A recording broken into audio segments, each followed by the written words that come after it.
Welcome to the Habits and Hustle podcast, a podcast that uncovers the rituals, unspoken habits, and mindsets of extraordinary people. A podcast powered by Habit Nest. Now here's your host, Jennifer Cohen.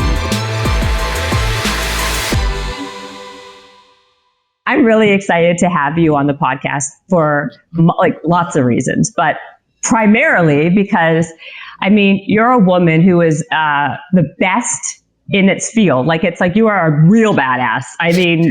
People always use that term very loosely, but I feel like you are the real thing. You're genuinely it. You are the best. Truthfully, you're the best beach volleyball player of all time. There's no one who comes close to you. Well, really? Well, that's definitely arguable, Jennifer. But I feel like if I live when I live the rest of my competitive career out the way I plan to, then it'll be non-arguable. I will be what you just said. And I'm not chasing that, but I'm chasing that which will make me that, which is the dominance, which is the wins, which is living the journey in a powerful way, but I want to be everything you just said every day of my life. And how is that just something innate in you, or is it something that's kind of happened over time? Were you a little girl, just always that ambitious, that driven, that had that desire to be the best, to succeed like that? I feel like I've been blessed with a lot, internally, I'm tall, I got a good brain, I'm a good learner, I have great genes. So many flaws, but I feel like I have all of the tools to become the best I can be. And the dirty little secret when I say that, because that's my goal, is to be the best I can be. But the dirty little secret when I say that is that I believe if I am that, I can be the best in the world, the best the world has ever seen, and I feel like growing up, my parents just reinforced, Kerri, you have what it takes. You have to now be willing to do what it takes, and there was no excuses in my household. We were it was speak softly, but carry a big stick, I was so afraid to disappoint, when I committed to something, I had to do it right. And not that I did all the time, but that was the undercurrent of my life. And so my whole life as an athlete and as just a human, I just wanted to be good at what I'm doing, wherever I'm at. I want to, take up space and feel comfortable. And that drives me to work really hard and to, strive for big things. So whenever, when I talk to people at your caliber, right? And because I'm fascinated by people, you and people like you who have become the best in their field, I always ask them how much do you think is technique versus innate talent? Ooh. I might be the wrong person to ask because, the best person to ask. What do you mean? You're the best person to ask. I'm biased. I only have what I work with because my technique is flawed, but I work to refine it every day. But if you talk to a lot of the best coaches in the world, they like athletes who have a great attitude, who are curious about their potential, and who are athletes, because you can train the craft. You know what I'm saying? If you don't have all the athletic kind of great things on paper, then you have to be a ninja and perfect in your technique. I feel like I have great technique and I want to keep refining that. And I have all these other things, on paper, I'm tall, I'm fast, I'm agile, all these things. And then I have the heart. And I have the hustle and I have the grit and everything that you cannot stat. I feel like I have that, off the charts. And I say that very humbly because I want to keep growing in that, but I'm built with that. And I think it's a product of my nature. I think it's product of my DNA. If you met my parents, you would know why I am the way I am. And then my upbringing growing up, it's just, there was nothing that was impossible. And I had the best role models in my life that showed me what hard work looked like, what showed me literally what getting punched in the face, getting your heart broken and coming back for more looks like, because you believe. And, so I feel like it was just a perfect storm for me. And I'm so grateful, I'm just keep going because there's better in me and I'm so curious about that. And I haven't done it to the best of my ability yet, walking the path to greatness, I want to get into that in a second because I've heard you on other people's podcasts and I've heard other interviews with you, you say some things that I was fascinated by, how you're still learning and you're deconstructing what you're doing at this stage of your career. To me is unbelievable, right? Because how much more can you possibly do? But I guess before I even get into that, I always feel like how people do one thing in life is how they usually do everything in life. So were you good at a lot of things? And like because you had the physicality to be great at beach volleyball, like you were saying, and also the agility, all that, you just picked that? Or like, what was it? Were you? I don't know. Well, okay. I think I'm pretty competent. I'm a competent human, That's a good word. Yeah. But yeah, which room for improvement, and I'm definitely not the best, but I can handle myself in life. I feel like my mental framework and just my temperament, like it suits me in my sport and in the competitive world. Volleyball, I fell in love with volleyball, like more than anything else in my life. And if I love something, I will do anything. I endure. Like I've been watching the Michael Jordan, the Bulls. Last Dance. Unbelievable. Yeah. And amazing. It's so rad, man. And one of the pre-interviews he talked about, he says, I had to endure the success. And he said this about when he was in college. And I'm just like, man, it's such an interesting putting of words together, endure success, but it's so true because it's like, once you get there, you want more. And you had to endure so much to get there, and then to stay there, it's gnarly, you know? And so I don't know. I want what I want. I love what I love. And it just fuels me, That's amazing that you just mentioned Last Dance, because it's the highest rated, most watched documentary of all time, right? And the question was, I was like, why are people still so fascinated by Michael Jordan, right? Because I love him too. And the truth is, like, it's a great question, because I am, like, I was watching it, and it's because he like represented such excellence that you don't see often, right? Like it's not, it's like, just like, here's the excellence and the best. And then he's just a little bit even above that, and a little, I was going to say, right.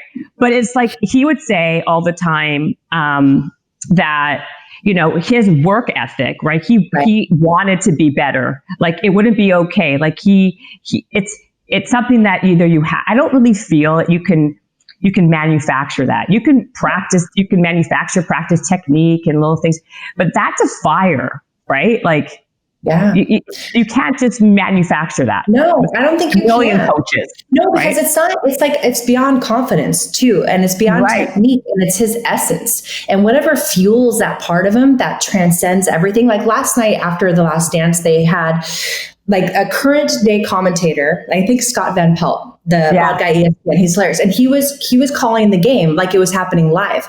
And it was just so timeless. Like and I can see Pippen being timeless as well, but Jordan is timeless, and he just transcends because he's just, man, it's impossible to put into words what he is. And I love him even more now. Like, I feel like for one of the first times he's had to defend himself, or now he's just a little bit like, maybe I was too much, or the world's saying that about him. And it's like, no, you cannot, like, you're human. That's what makes me love you even more. Exactly. Because you did suffer, and now we're seeing how you bled and how you made other people bleed to be great. And that's okay. You're not supposed to be perfect as you're doing these things. So yeah, man, I wish I could put into words what Jordan is to me and to the world. Right. But the fact that he's fallible and human makes him perfect to me. I agree with that, because exactly. I couldn't agree more. Who else do you look at like as role models or examples of where you want to strive to be like? Is there anybody that? I mean, everybody, like anyone walking down the street, I like look for, those things that hit my heart. It's just that I've been encouraged to do that in my life. My performance psychologist, Mike Gervais, who's incredible. He has a podcast called What's his name? Michael Gervais. Okay, he's rad. He has a podcast called Finding Mastery, and he's encouraged me so much. Look for 3 awesome things every day. And it's just like you find what you look for, So I have so many people who I love and adore and who I'm inspired by. There's levels to that, but it's like everyone who I love and adore, I don't know if I'm like a fair weather friend, but I like the excellence. Like I like the people on top of the mountain, maybe because I resonate, because I can understand a little bit of what it took to get there. Mm-hmm. But like Gabrielle Reese, I love her. Laird Hamilton, her husband, I love them. I love them. As a couple, and I know they've been through it, and they have an amazing relationship, but I don't love knowing the pain. I just love knowing that they fought for it. Same thing with Jordan. There's a man, Jordan Peterson, who's a clinical psychologist. I love him, and he's going through it right now.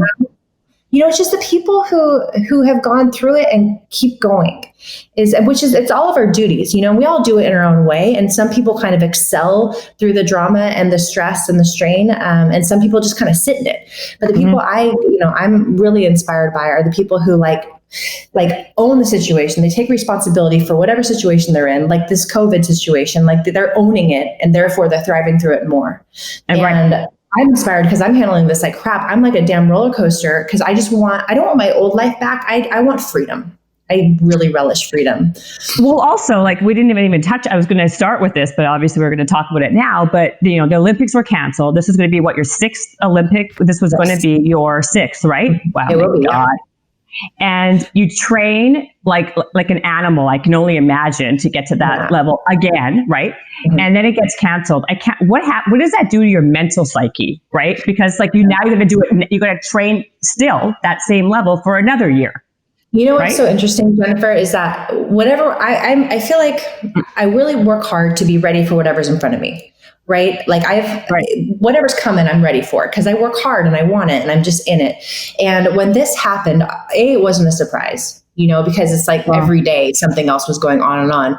And so I was subconsciously prepared for it, and then when it happened, it was like I could breathe because instead of like the Band-Aid getting slowly peeled off and it's like, is this tournament going to happen? Am I going to Australia tomorrow to compete? Like what's happening?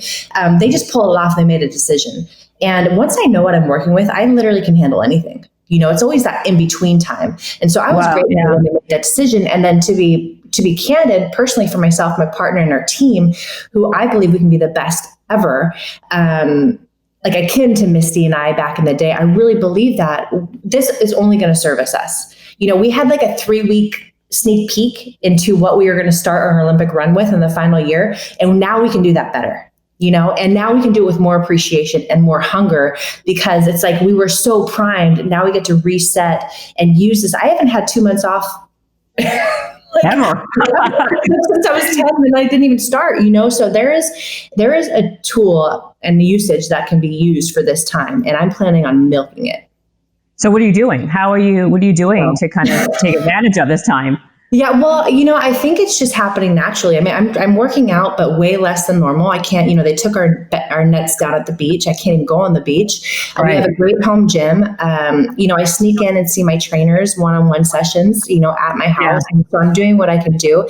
But how I'm using this is kind of what I just said. Like my fire is getting stoked more and more every day. And something that I've wanted to correct about myself when I'm chasing big things is that I get so anal and so uptight and so serious. And there's a place for that, but I don't want to live in that. And I live in that too much. And so what I'm working to make this time of pause do for me is to just take the pressure off and just to be playful and dominant and not be so serious. Because it stifles me. Perfection stifles you because there's no such thing. And I just want to be unleashed. And so I believe that's what I'm working toward in this pause, Yeah. Do you ever feel burnt? Have you ever been burnt out? To go at that level for so many years, how does you've never had adrenal burnout or mental burnout or my adrenals are shot. I was going to say, how does it not?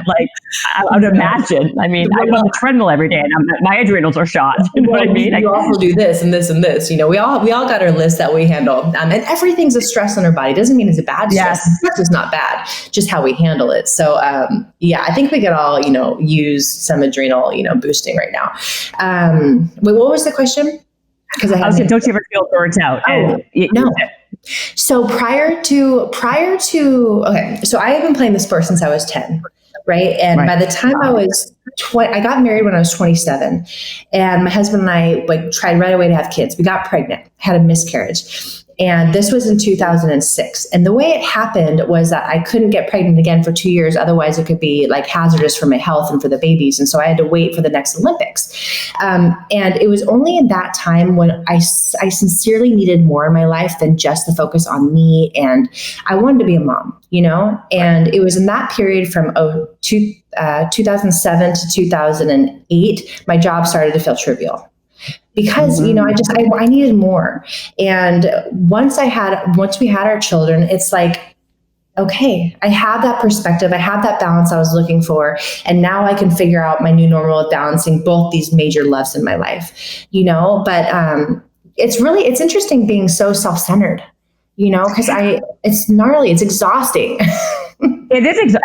But first of all, it is. But when you have to, how do you find? You must be so efficient, and you have to have. How do you do it when you're so on a pursuit to be excellent and to be the best, and then you have kids, you have a husband, you have a other part of a life now, right? You're not like a single girl on your own, right? How do you do? How are you able? There's only so many hours in the day, and just on the physical side. Thank God, by the way. Yeah, exactly, right? Or you'd be doing 27 hours out of 27 or 30 hours, right? But just on the physical side, right? How do you have, I'm going to get into that. I'm curious, what your actual day-to-day is just to be prepared and ready, on the workouts but how do you balance it? How do you do it all?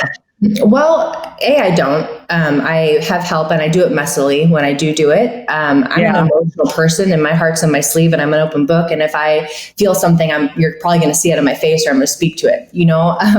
So you're honest and you're genuine. That's a good thing. I have to be. I'm also a little bit too emotional. I'm trying to get a handle on my emotions because I am the master of my emotions, although they like to tell me otherwise. And so, I do it because everything in my life is a choice. And if I choose to do something, it's because I was thoughtful about it. This run to Tokyo, I had to think about it because it's not just me. Like you just said, I have my children, I have my husband, I have life, and my kids are growing up. My husband needs me. So I had to sit down and be thoughtful about it. Getting married, I thought about it. Having children, I thought about it. And all these things are a beautiful choice in my life. So I'm not a victim. These are my responsibilities, show up everywhere. And so what I do, and I've said this a lot in interviews, it's I know what my priorities are. And I feel like once you know your priorities, then you can, if you're ever feeling wonky, you just go back to those buckets and see, what am I not addressing? What am I not paying attention to? I have my family, I have my faith, and I have my career, which is very nuanced. My career could have that many fingers, but those are my buckets, and if I'm feeling overwhelmed, or if I'm feeling lonely, or if I'm feeling disconnected, I go back and I'm what am I not servicing? And I lean on my people. My husband and my children are rad. My husband is my coach now, which is gnarly and amazing. I wanted to ask you about that too. It's how are you? That's crazy. Isn't that difficult to have your husband as a coach? For me, it is one of them. Yeah, for me, it really is. And I'm still trying to figure out why, because he's my coach for a very real reason, because he was one of the best that's ever played. He has this edge that I believe our team needs. And he is a relationship guy, and he's helping our team to go deeper as a team and to build real relationships, which can endure the process, and the wins and the losses on the way to Tokyo. So my husband's rad, and yet I'm really sensitive to him, and I've never been sensitive to a coach really, and then he's sensitive to me. So, so if I'm give a look, he's illegal. You don't do that to anyone else. I'm but yeah, because there's an emotional attachment there that's a little bit different than a regular coach, I would imagine, right? This is, it's a I can't even imagine. So how many coaches do you have, by the way? You must have lots of coaches for different. Well, I have two beach coaches. So Kyode Barbosa from Brazil, and then my husband, two amazing, and they complement each other so well. They love each other, which is rad. They love us, which is rad. Right. I have a strength coach. I have a Pilates teacher, and these are all very limiting names because I do so much more than just this label. Yes. And then I have basically a mobility specialist, and then my performance psychologist, Mike Gervais. So I got a team. Yeah, well, at this level, of course, you have a team, and that takes time. So how many? I'm curious about just tactical things for a second. How many hours a day are you working out physically, mentally, the whole 9 yards? So normally I'm on the beach 2 hours a day, 5 days a week. And then I'll have 2 or 3 workouts after that, or one before that even. I see my mobility specialist 3 times a week at 6 a.m. Monday, Wednesday, Friday for an hour and a bit. I see my Pilates instructor 3 times a week, once at home, once in the studio, once on the beach. I strength train twice a week. And then my mindfulness work is every day, largely on my own. And then we check in with Gervais, once or twice a month. So I'm training anywhere between 3 and 6 hours a day, but none of it none of it is breaking me down. Like everything's sustainable, I guess I should say, because it's all breaking me down so I can build back up. But all of it, my people are so rad. They're all athletes. They all walk their talk. And so they know how to train an athlete for sustained excellence and sustained growth, and I'm so grateful because I'm 41. I've had 6 shoulder surgeries. Like I've been through so much, and I cannot do that which is unsustainable anymore. I've ran through enough walls, and I've learned. Well, yes. And so it's awesome. My people are rad. I'm surprised you're I thought you would do more than, this is 2 hours, 2 strength training, a week. 2 strength training. Yeah. I would think it'd be more than that for you. Yeah, no, I could add one more, and sometimes I do on the weekends, but, I see my guy, Tommy Knox, OC Fast, which I've been with him for 20 years. And my gosh, he's rad. Like if you look at the guy, like he's just timeless. He's beautiful. Like he's unbelievable. And the way he challenges my body on those 2 days, Tuesday, Thursdays, for the past 20 years, I drive an hour each way to see him for 20 years. It's enough, Wow. How long is the session? It's like an hour and a half, 2 hours. I usually have to leave a little bit early to come get my kids from school, but now I have to come so my husband doesn't go crazy. You're right. Well, yes, of course. That's what parenthood. I mean, it's like, so like you said, there is like a part of it has to be some selfishness, right? Because what you're trying to do, you're not like the typical mom, you know what I mean? Yeah. Who like you actually are, well, no, in the sense that like you have another massive goal. And so a lot of times, like, I always say this, it's really hard. Like it's really hard to have everything at the same time. A lot of people come on, talk in the media like, oh yeah, you can have it all, lean into it. It's really, really hard. It's brutal. Yeah. I mean, even like, you try to have a career, you try to like be a good mom, you try to like be a good wife, you try to like be a good friend. And there's only so much time in the day. It's like really hard to be good at everything. You're right. And that's why I think you have to prioritize. And so if like my priorities are 4 fingers. Right. My kids, like the most relentless, beautiful things in my life, being a parent is 365, 24/7, even when I'm out of the country. Absolutely. It's just, it's unbelievable. But yeah, I think the antidote to feeling too spread out, because I believe I can have it all, but I need to know what having it all means to me. Having it all means, deep relationships with my children, my husband, kicking ass and improving in my career and being deeply connected to my faith. Like those are the biggest things, and so I can take care of those things. And the way I take care of those things, Jennifer, you were to look at my life, like 80% of my time is spent working. And that's really hard for me to say as a mom. It's gnarly. My kids go to school. I see them for a couple hours after school. I see them before school, and we have this beautiful dance. But my most of my time goes to my work, and so it's my job to be where I'm at. Like again, Mike Gervais, my favorite quote of all time, maybe, is "Be where your feet are." If you can be where your feet are, which is in the moment, you just 10 minutes feels like 4 hours. Because it's like genuine giving and you're genuinely there. And that's my mission in life, is to be all there wherever I'm at. My kids can feel it, and so that's how it's all possible. And I believe that's how you can have it all, even though it's hard. But I think the gnarliest part, like, it's not the hard work. It's not going to the gym. It's not getting out of bed in the morning. It's like when you're tired at the end of the day, you still have to give energy to the people you love, and you can almost take for granted because they love you. They're stuck with you, but like I have to suck it up and give more to my husband and give more to my kids, and that's hard because, I'm home and I'm done with working for the day, and now I just want to veg, but they deserve it, and I'm so imperfect for that. But I'm very well aware of my limitations in that area, and I'm working on it. And I feel like awareness is the first step toward, addressing something. Yeah, and that's such an honest answer, and I think that's so true, right? Because at the end of the day, you're so tired, and like you don't want to be doing those things, and you kind of just have to like, suck it up and just do sometimes things that you just don't really want to do because the long game is more important, basically. Well, that's excellence in a nutshell. It's like you have to delay gratification right now for that what you want down the road, and not like, hey, my kids and my husband's a chore. It's just like literally a matter of resources inside. Exactly.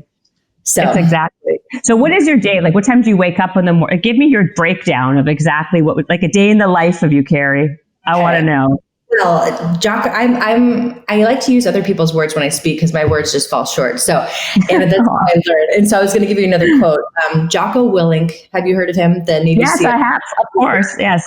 Yeah, he's great. Yeah. So he says the way you become a morning person is that you go to bed a morning person. So which means you go to bed early.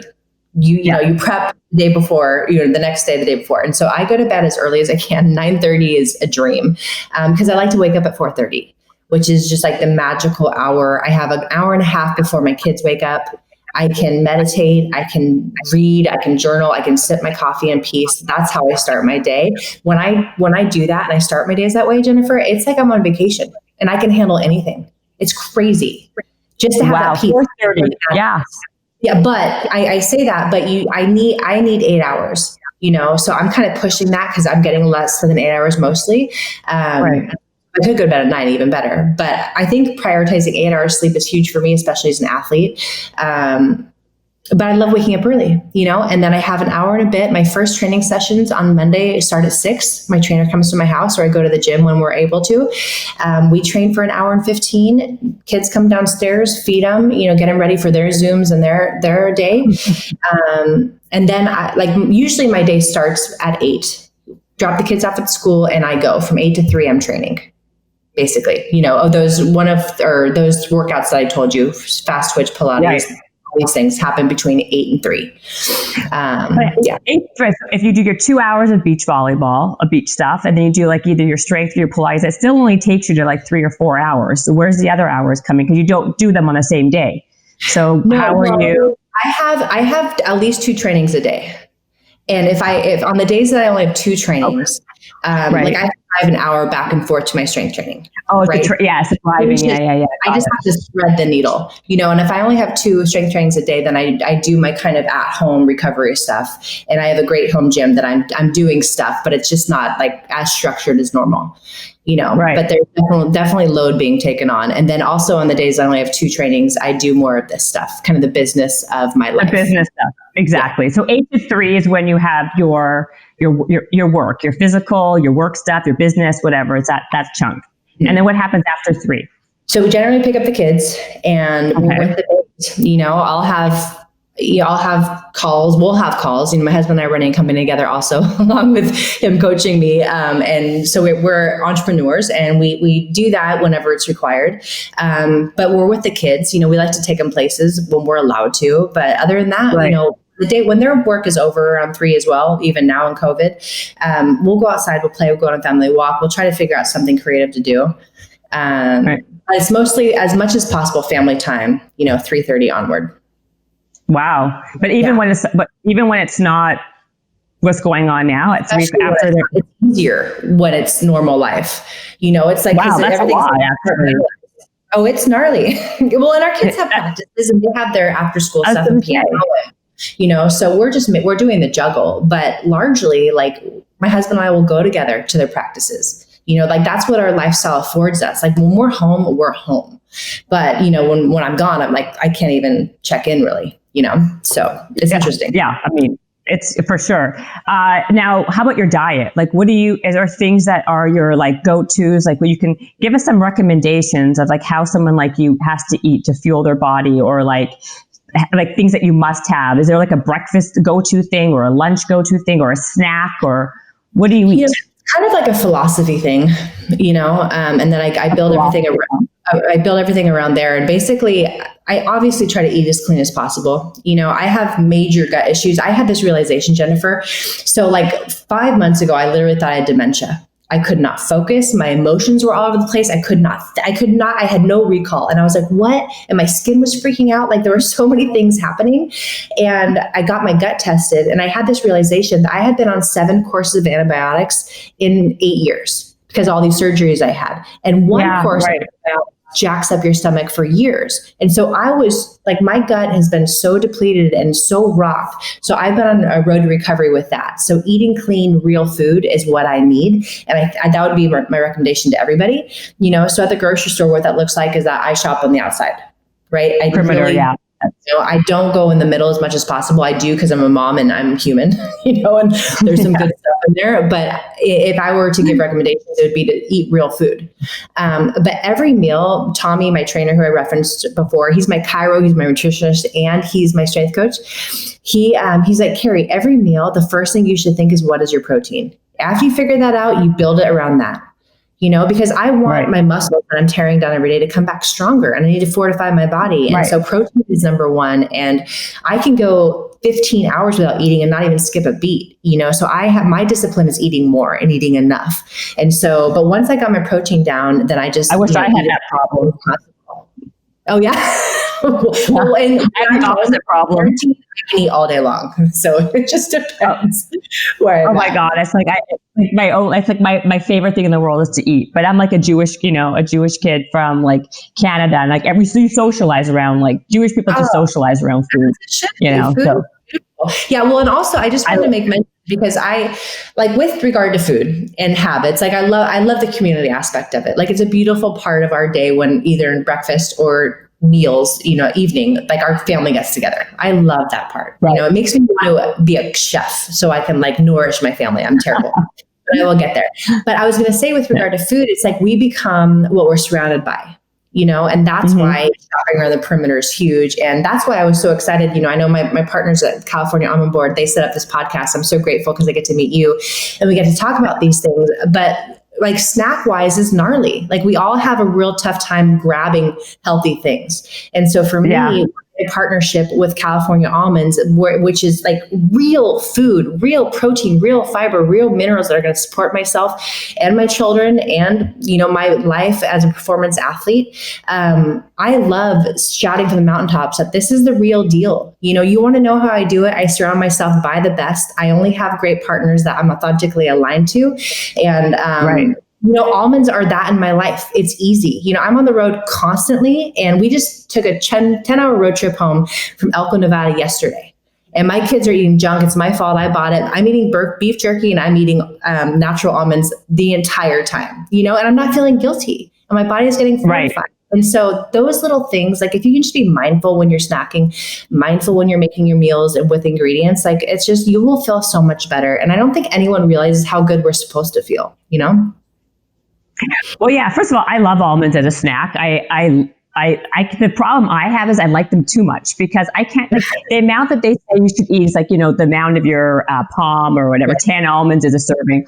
Who eats 10 almonds, right? I eat like 40, I'll eat like 90, and it's like in 10 seconds because they're so delicious. I know. I mean, there's many ways to eat almond, but yeah, like almond butter and apples, like it's like my favorite go-to. Like if I were to have an apple by itself, like my blood sugar would be off the charts. It spikes. Yeah, I can mitigate it by having some protein with it. And so it's just, I've just been on such an education with my nutrition and with my gut because of my issues, and that's just what makes this partnership with the Almond Board so powerful, because I want everyone to feel good, and I want to share the things that I lean on to help me get back to normal and better than before, and I feel like that's what you do on your podcast. Like, it's a beautiful gift that you give to people, because it's like we're all guinea pigs, and then we can share what works for us, and then we can all try it on ourselves, I mean, that's really honestly like why I do this, because I find to me, I'm so curious and fascinated by how people like yourself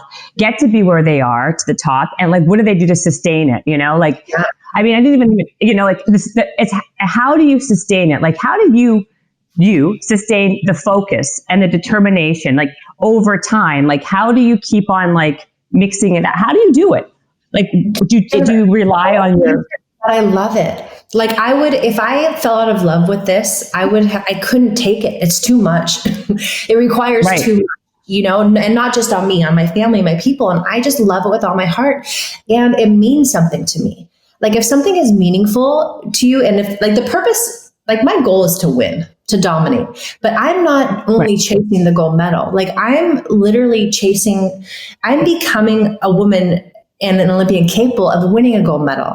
Like that's the joy in it for me. And that's the deep meaning and deep purpose of it for me. And then again, like, dirty little secret, I want to share that with the world.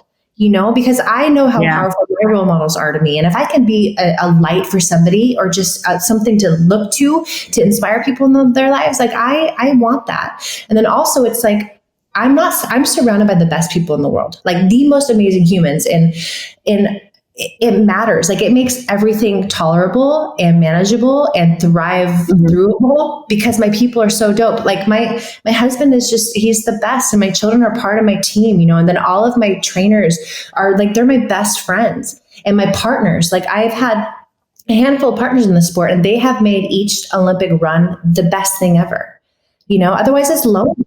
So the relationship part of it, Jennifer, is like what sustains me, because it's a lonely process to excellence. And whenever you're chasing something big in life, like, you're going to go through hard things. And if you're not surrounded by people who inspire you, who unconditionally love you, who uplift you and challenge you and hold you accountable, like, it's going to be miserable. And I have always been blessed by the best people. And that's why I keep going. They make me believe in myself and believe that I can do this, which is like a priceless gift. And I get to do it with them, people I sincerely love. I think you have to be a master at you should be a relationship expert, right? Because your whole life is basically working with teams and partners and this and that. Like, how do you build lasting relationships like this? What is the secret? Like, what are the qualities? How do you do it? Like, because that to me, that's a talent in its own right. Oh, 100%. Well, it's life. Like, we're all in this world with other people. And if we can't figure out how to work with other people, we're screwed. And it can really affect our experience, Right. Again, I had it modeled for me what was required to have a great marriage with my parents. Like, my parents fought, and still do, like cats and dogs. But their love is so genuine, and their respect is so sincere. Like, I've seen that. And then on every team that I've had, the best teams ever were teams that we butted heads, and we called each other out, and we were able to do that because we knew we had a level of respect, and trust and love with each other. And we were all looking for, trying to work toward the same thing. And we were willing to challenge each other on that. And I feel like the best relationships, the best teams are the ones that they're not afraid to fight, and they're not afraid to call each other out on shit.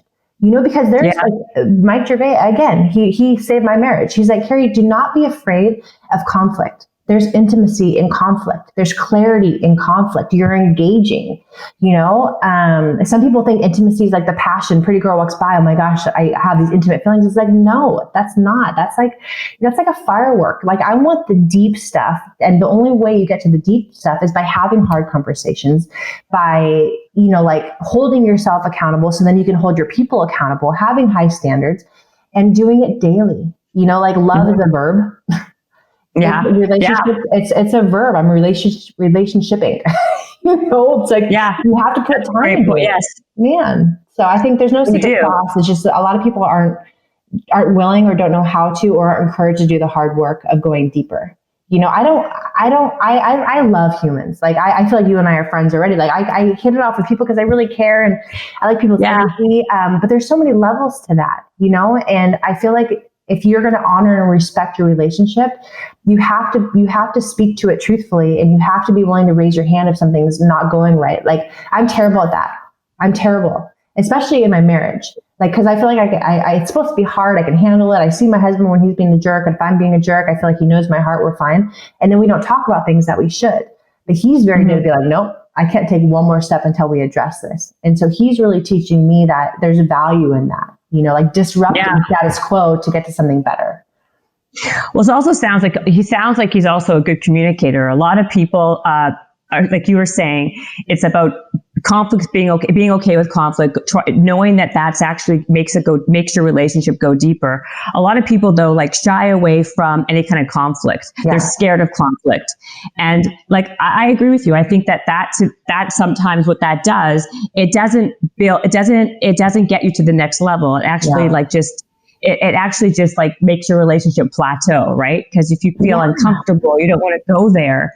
But then what's it for? I'm curious about your husband, because your husband, though, he's also a volleyball player, right? And he has, he's a champion too. I was going to say, you guys, because people say you need a yin to your yang, right? Like if you're super alpha, then you're going to find someone who's a little more B type, Yeah. You seem like you're both very alpha. Are you? We really are. It's so funny because I just am because it's my job, and, right. And I fundamentally, I like taking care of my stuff, like if it can be done by me, I'm going to go do it. And I feel like, but sometimes, like you said earlier, I'm what? I said, you're very capable. Like you said earlier, that's like one of your traits. Yeah. And I like doing stuff. Like I like feeling competent and like, I like checking things off my list, but that being said, I feel like sometimes I don't allow my husband the space to be the alpha in my life. And I want him to be like, I want to be his and I want him to own me and like take care of me. Like I love that side too. And I'm very good at being taken care of. I just don't give them the space because I'm just like running, I'm kind of like mindlessly like being alpha all the time because I'm trying to get stuff done. And so that's like my work now is trying to connect to the more feminine side of me. And it's not weak. It's not less powerful. It's like, if I can merge both of those, oh my God, I feel like it's going to be off the charts. And mostly I feel like my relationship with my husband is going to be just serviced by it more. Because he's a man wants to feel like a man, and I don't want to do everything and make him feel like, he has no impact on my life. But Casey's, he's a really nuanced guy. He's awesome. I'd be curious to like talk to him just because like, a lot of men shy away from women who are so big, right? Like who are not big physically, but big in personality, who are so dominating in their career. Like I think it takes a big man and a very confident person to be able to meet you at that level, right? Yeah, well, I'm so too. Like, I'm not a little girl. Like, I'm big in every sense of the word. Right. And that's the thing that makes my husband the manliest and the sexiest to me is that he cares. Like, he's an amazing father. He told me prior to Rio, the last games, he's like, babe, I hope you know that my priority is you winning a gold medal. Like, just know that. Like, I'm going to do everything I can do to have you make your dream come true, because that's my dream too. Your dream is my dream. I'm like, you are amazing. He's gnarly. He's lived what I've lived, and he's missed out on the Olympics twice, like by this much. Like, and now he's being so selfless and like supporting me in every which way. Like, that's so rad. And I'm just so grateful. Like, I hit the jackpot and we butt heads, man. Like we really get into it, but after every fight, I'm like, oh, we hear each other, we see each other, we care, it's pretty rad. That's so nice. Yeah. That's so nice. I mean, that's so important. And I think that's I like that about the conflict. And I think that's so true. So wait a second. So I was going to say something. And then I was looking at this over this whole thing here. So how does it work then? If he's coaching you and you guys fight and all that other stuff, basically, then you guys just like hug it out and it's all okay, right? So no. No? Okay, so sorry. Well, if it was that quick, that'd be amazing. My goal is to get through stuff that quickly. Well, I was going to say, you said you're working on your feminine, your feminine side. Like, what are you doing to work on it? Like, give me some tips and tricks. It's such a good question. I don't even know how to answer that. First of all, I have a couple spiritual counselors who are kind of like reminding me of who I am and reminding me along this quest to greatness and this quest to have these deep relationships that it is about the yin and the yang, and the yin and the yang exists within me, right? It's like, some other person is not my yang. I am that in totality. And so it's like, if I'm running so hot all the time, that's not sustainable. It's not sustainable for me. And it's probably going to have a negative effect on my people. And so they're just reminding me that, like, women are creators, men are protectors, women are creators. And they're just kind of reminding me of like the feminine side of things and reminding me that it's okay to be taken care of and to let my guard down, because there's strength and vulnerability also, and there's excellence and wisdom to be taken from other people helping you. You know what I'm saying? Mm-hmm. And so just those kind of reminders, I've never spoken to it out loud. I don't even know what my process is. It's more just like sitting with myself to try to understand where I'm coming from, what I'm feeling. Because I don't want to be defensive. Like, defensive is weak. And, I want to be strong in who I am. And I feel like my husband pokes and prods me in my most tender places, because that's where I'm trying to protect so much. And I get so defensive, and that's why we engage like that. When in reality, I trust him the most and I want to be most open with him. It's just like my standard operating procedure has been to armor up, to have a shield and to go to battle. So I don't know if any of that makes sense, but I'm working on it. It actually makes perfect sense. I mean, I totally understand what you were saying. So Thank you for that, because it makes perfect sense. And then I wanted to go over it says here, I was going to say, what are your unique rituals to keep you on point? And I mean, like, you already kind of talked about your workouts.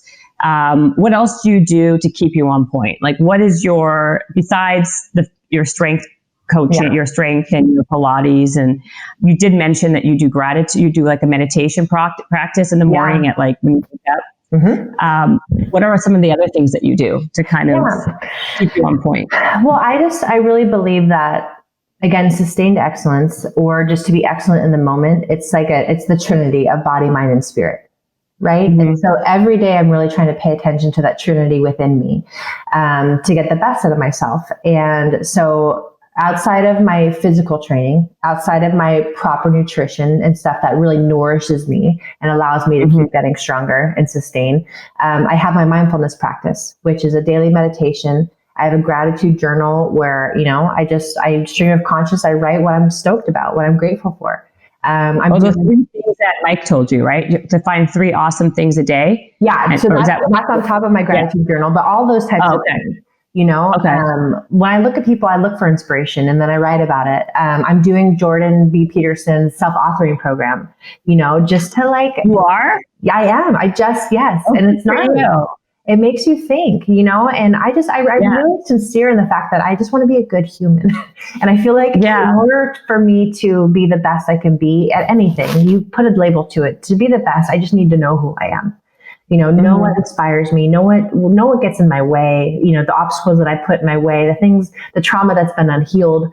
Like, I'm really working on a lot of stuff. There's so many layers to what I'm doing. And fundamentally, all because I want to be a great mom, a great wife, and the best there's ever been in volleyball. That's why I'm doing all this work.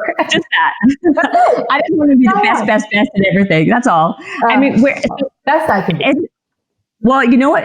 It sounds to me you're very self-aware. I think that self-awareness has taken you very far, right? Because if you don't, it seems, and this is like, I barely know you, but just even from this conversation, that you know yourself well enough to know what you're good at and what you're not so great at. And the things that you're not so good at, you seek help for those things. Truly. Yes. Yeah. Yeah. Yeah, and I don't generally like to do things that I'm not good at. I don't really have time right now. I haven't made a priority, and I don't have time to add new things where I'm experimenting with new things and new capabilities that I have. So within the big goals that I have in the next year plus, and then forever more, like winning gold medal in Tokyo, like these are the things I believe I need to do to get the best out of me. To honor the journey, to qualify and to win with all my heart. I needed to be doing these things. And most people, I think a lot of people talk to athletes or high performing people and be like, is it just 100% of the time like on your craft? Like, are you just playing volleyball and watching video all day long? And it's like, no, that's this much of it. And that's the easy part of it. The hardest part is the discipline of showing up, at each task with all of myself, is the discipline of eating healthy and on time. It's the discipline of like getting off my damn phone and going to bed early. Everything else everyone's dealing with, like those are the gnarly parts. What people perceive to be gnarly is easy stuff for me because it's just who I am at this point, I think the hardest part is the discipline part. How do you have discipline and because willpower is over. I think willpower, people talk about that like it's not, that's not a lasting thing. Motivation isn't lasting. These are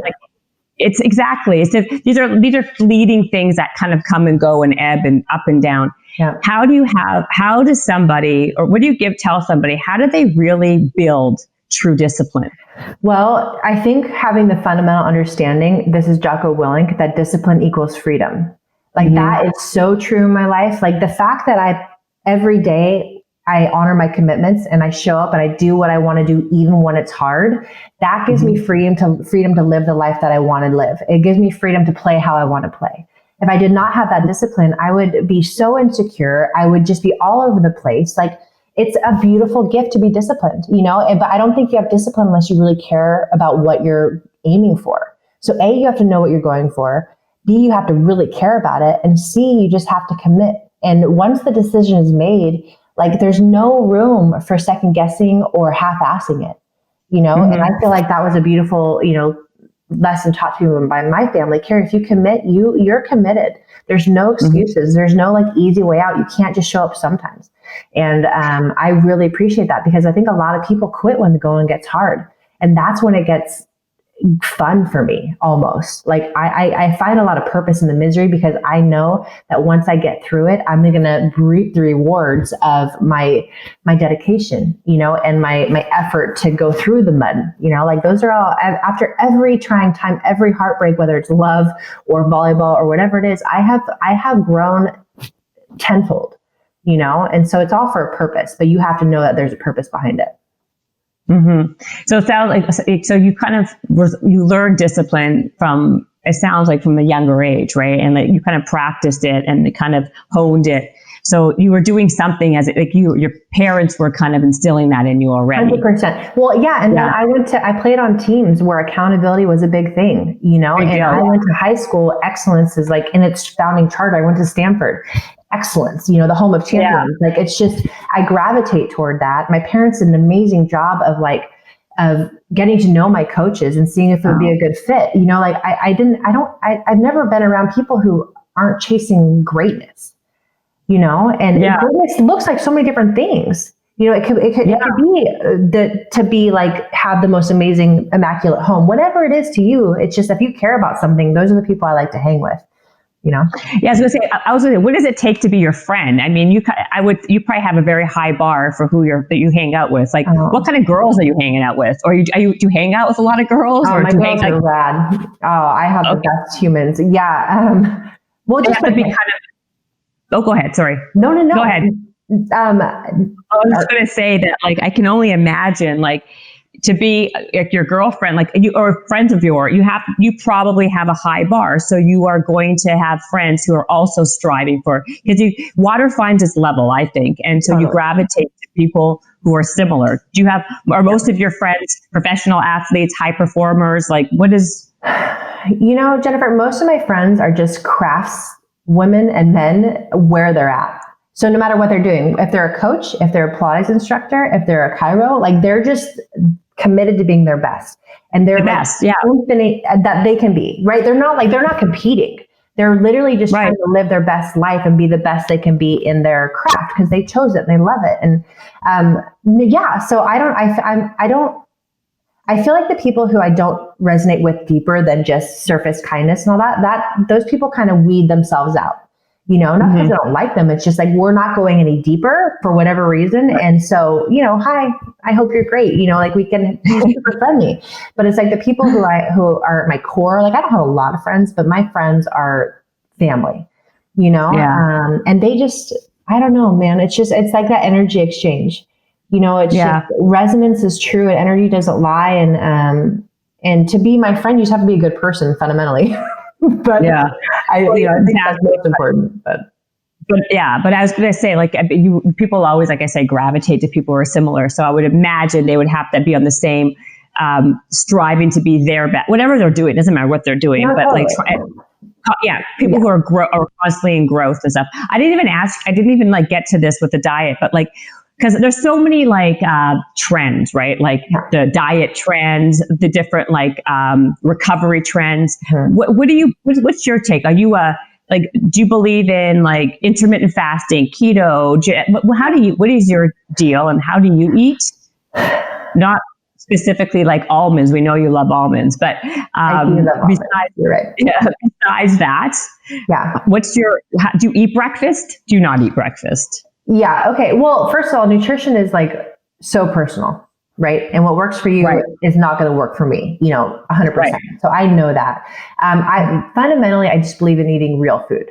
Like that's kind of my go-to. I eat meat. I've been craving a lot of red meat lately, you know, and I don't judge myself for that. I love bison, you know, like I'm trying to like experiment and try things. Bison's great.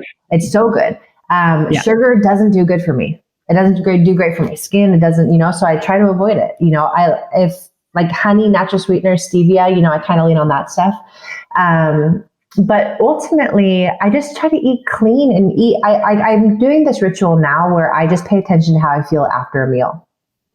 I don't eat a lot of dairy. I used to love cheese and all these things. I don't eat a lot of dairy. My friend, Julie Pyatt, started a non-cheese cheese company called SRI Moo, and it's all like almond cheeses, and it's plant-based cheeses, and they are incredible. Oh.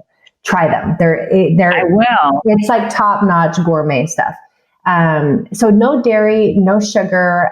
Again, my tummy is kind of guiding me away from things because it's so jacked up. So gluten, I'm trying to see if I can have it. I used to love eggs. I have a major sensitivity to eggs now, so I can't do that. Really? Yeah, it's a nightmare. So I do the celery juice daily. Yeah. I don't know. I honestly think so, and I think fundamentally it at least hydrates me. But no, I honestly feel like I'm healing, and I'm really about that as I'm drinking it. So maybe that helps too. But clean, I don't know hydration. Yeah, the celery juice, I'm thinking it's psychosomatic. I did that also. I was doing it also because I heard of all the benefits and all this, and I wasn't sure if it was doing anything or not, but yeah, I don't know. If it doesn't resonate, like it's not going to work. Period. I think people can smoke cigarettes and have whiskey every day and not feel guilty, and they'll live till they're 150. It's like 100% part of it. It's like we cannot have guilt with what we're putting in my body. If I'm going to have crap, I'm going to be like, this is soul food for me right now. Right. I can't feel guilty about it. But on the flip side of that, I referenced Gabrielle Reese and Laird Hamilton. They have an amazing program called XPT Life, and I've learned so much. I did it with them. Oh, did you? I love them. I went to their house. Yeah, I did the program in Malibu. She came on the podcast. I loved it. First of all, my husband came with me. He's a pro. He crushed that program. I hated because I hate the ice baths. It wasn't the first time I had to do it. But they make you go in part of it's like the breathing technique, and then the ice bath, and then the water when you're taking it away. It's like I thought I was fit, but apparently I'm not. That kind of that's awful. So you've obviously done it. Say that again.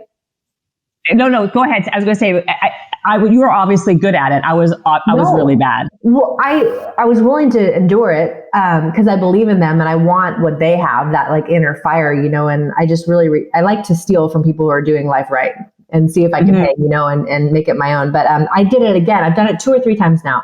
And it's crazy, the learning curve and just the level of comfort that comes once you know what to expect. So I encourage you to go back. Really? That would be rad. Yes, totally. Because the water stuff is unique, and if you're not used to holding your breath and being physical, which I'm not, it just takes some time, time in the saddle kind of cures lots of things. Yeah, it humbled me because I was very, I was really bad, and I was actually very embarrassed of it. I was actually upset with myself because I was I do so much other activity, but that hit on everything I'm bad at. I'm bad with the breathing technique. I hate cold. And the water, I grew up in Canada, so I never really had that much. I never went swimming very much, so it was it was boom, boom, boom. My husband crushed. He was in that ice bath for 10 minutes, basically. I don't even know how long. And he was jumping with the heaviest weights you could possibly, boom, like a buoyant, buoyant little thing. But I want to try it again. I should, because now you're right. I think once you know. Because now you know what you're expecting. It's not that scary, It's like the ride home is always shorter, even though you're going the same distance. It's just, you just know what to expect a little bit more, and that's just something else that I think that we all learn as we get older. But if we're performance humans, it's almost human nature to compare ourselves to others. But especially in a situation like that, you cannot do that. It's like comparing yourself to someone in yoga, and there's a 9-year-old who can put their head. You cannot do that. It's we have to get our feet under us and grow in the process. And that's why things are so rewarding, because it's ooh, I'm terrible, but am I curious? And then I'll keep going on the process. But I just want to say this really quick with regard to nutrition and Laird, because it stuck with me. Whenever he looks like a bread item, he calls it cake. It could be a piece of toast. It could be just some whole wheat bread, and he calls it cake because that's what it kind of does to his body, and that's how he's framed it. And that's so helpful for me to stay away. That's great. No, I don't want to do that. See, that's great. He's not even human, that guy. That guy is Laird, he's beyond. I like his Laird superfood. He sent me this turmeric creamer, delicious. Yeah. But like, this is a guy, I don't think I didn't tell this to Gabby, but when I was leaving, me and my husband got a flat tire, right? We're like down the mountain, and we called the AAA. We're waiting for like an hour, and no one's coming. And all of a sudden, I think he came out and he saw our car. He's like, "What's going on here?" And of course, he's like such a Renaissance man. He's able to grab he's like, "Oh, I have a thing I can change your tire in no time." The AAA guy comes as he's coming out with his stuff, and he literally was like, "Move away, don't worry, I got this." And he like changed our tire in like 2 seconds. And I'm like, is there anything this guy cannot do? Like, it's amazing. Well, he wants to do it. He wants to understand himself and life and how to do things so he can be like, there's this book he recommended to me called Natural Born Heroes.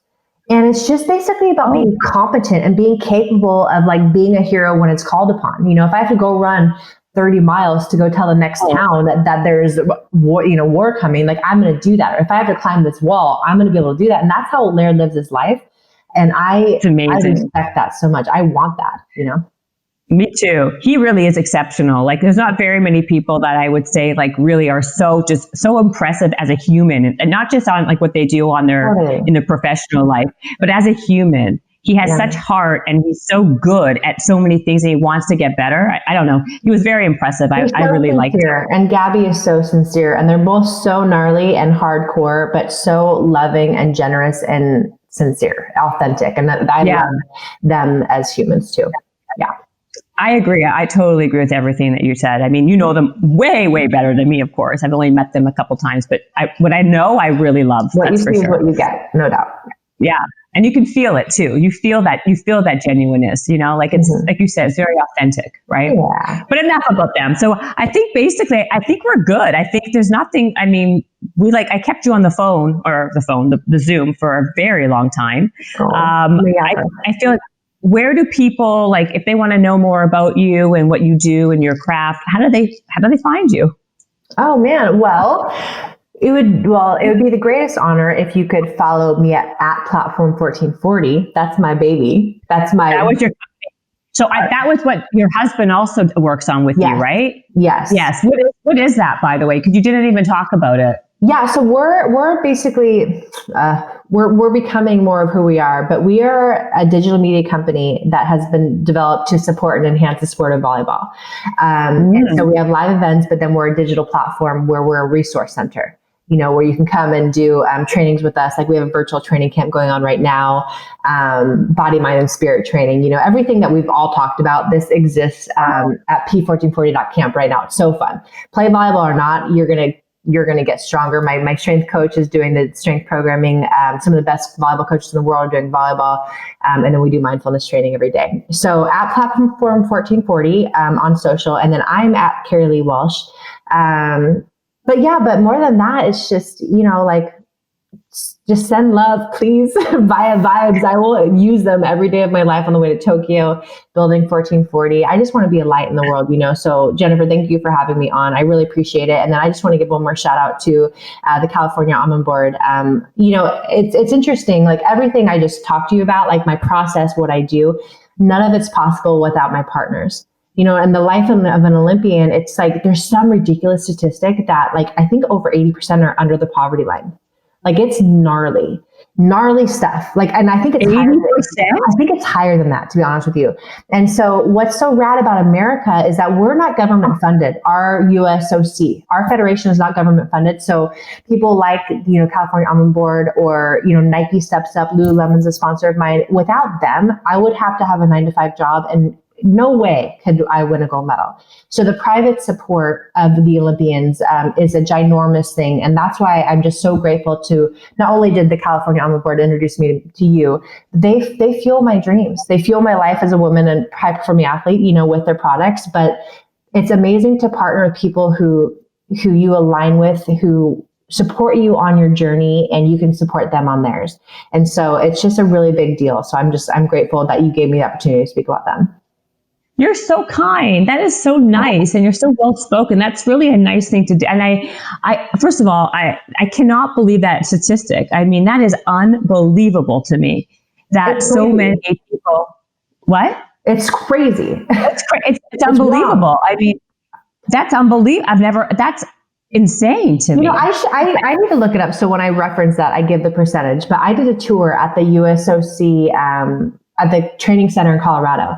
And it's just, there's so many fundraisers for Olympians because everyone's broke, unless you're like on a dream team or you're now there's golf and there's a select number, but largely these Olympians like they invest, like I have to pay to work. I pay all of my trainers. I pay to travel. I pay everything in the hopes of winning prize money. That's why I'm so grateful that I have my partners to do this. And most Olympians don't have partners, that like comes after you win. It's nuts. It's true. You know what the thing is, you're right. And then now that I'm thinking about it, because you have to you have to have that marketability for a brand to go behind you and endorse you, number one, right? Yeah. And you have to also accept the best of the best. So even though it's so nominal between the silver and the gold, or the bronze and the silver, or the people who it's a 1 second difference in some things, between getting a medal or not, those people are not even looked at if you don't get that. Yeah. Well, in most of the bobsledding or whatever the sport is. Yeah, the sports are gnarly, but that's why like NBC pays so much money for the Olympics. That's why the beautiful gift of them is that they tell the stories of the athletes. And what's rad about the time before the Olympics is that if you care, you can get to know the contenders, because we're all contenders right now. And that's kind of, we're all contenders in life, but for the Olympic movement, the year before the Olympics is like where people are just in it. And this pause is really gnarly because, again, people are living a paycheck to paycheck and just hoping to make it to August. And now they have another year. I'm blessed. I don't have that stress as much as other people. I've had partners say, Kerri, we can afford you. We're going to drop you. And we're trying to work through that now. And it's like, okay, what am I going to do? Oh my God. Because this is, like historic times. So we all have to maneuver together. But yeah, I want to help people start a fund to support the Olympians. I'm going to, I had that dream this morning of doing that. So it just has to happen.